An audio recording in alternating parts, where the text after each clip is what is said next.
तो इसको तुम मान सकते हो लेक्चर नंबर 28 का पार्ट 1। लेक्चर 28 पार्ट 1,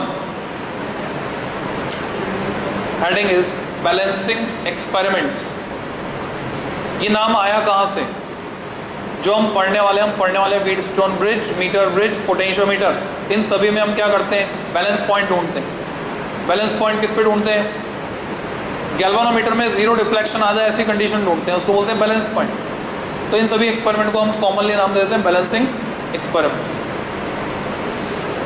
तो इसमें सब हेडिंग तुम लगा सकते हो, Wheatstone bridge, WHEAT, wheat, spelling वही है जो आटे को अंग्रेजी में बोलते हैं व्हीट, और पत्थर stone, STON, stone, apostrophe stones bridge, आटे और पत्थर का ब्रिज। पर इसका पूरा नाम था साइंटिस्ट का चार्ल्स व्हीटस्टोन।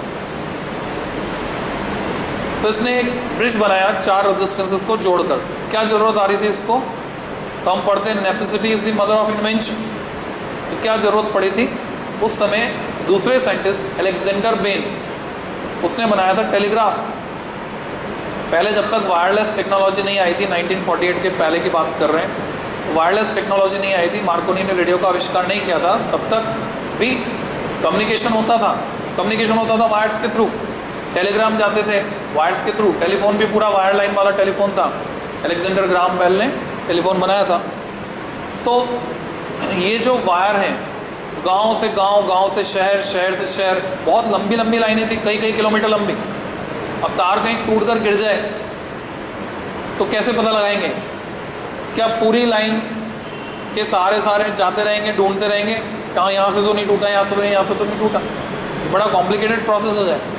तो ज़रूरत किस बात की थी? ऐसा कोई मेथड, ऐसा कोई इंस्ट्रूमेंट बनाया जाए जो हमें एक ही जगह बैठे बैठे, जैसे पोस्ट ऑफिस से होता था सारा कम्युनिकेशन, कि पोस्ट ऑफिस में बैठे बैठे हमें पता चल जाए तार कितनी दूरी पर टूटा है। तो चार्ल्स व्हीटस्टोन का नाम अलेक्जेंडर बेन के साथ आता है, टेलीग्राफ के साथ आता है, क्योंकि उस टाइम पर ये मेथड किसने बनाया, निकाला? चार्ल्स व्हीटस्टोन ने। उसने डिवाइस बनाया पोस्ट ऑफिस, मतलब उसने जो मेथड दिया उस पर हमने डिवाइस डिज़ाइन किया, पोस्ट ऑफिस बॉक्स।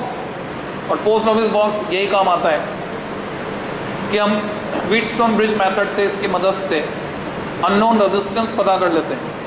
और वायर का अगर अननोन रेजिस्टेंस पता है तो कौन सा वायर हमने वायरिंग में यूज़ किया, उसका रेजिस्टेंस पर यूनिट लेंथ हमको पता है, टोटल रेजिस्टेंस पता चल गया, रेजिस्टेंस पर यूनिट लेंथ पता है, तो लेंथ निकल जाएगी। तो ऐसे हम पता लगा लेते थे, आंधी तूफान में कहीं से तार टूटा तो कितनी दूरी पर टूटा होगा, पोस्ट ऑफिस में बैठे बैठे पोस्ट ऑफिस बॉक्स से पता लगा लेते, उतनी दूरी पर जाके संभालते उसको सही कर देते।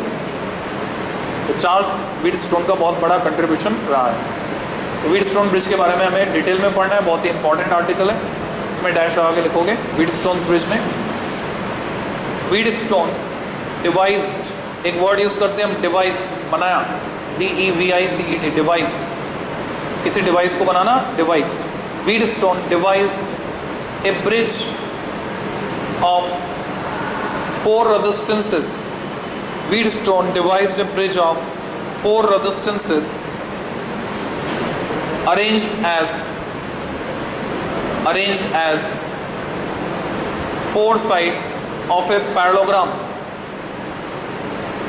arranged as 4 sides of a parallelogram, comma, which can be used to determine unknown resistance,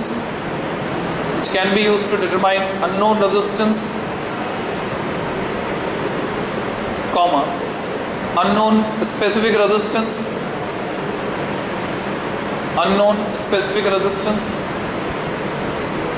ये भी पता लगा सकते हैं। and to verify the laws of series and parallel combination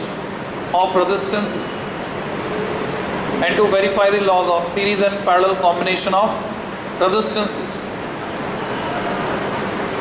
ये कैसे होता है नेक्स्ट लेक्चर में आगे सीखेंगे।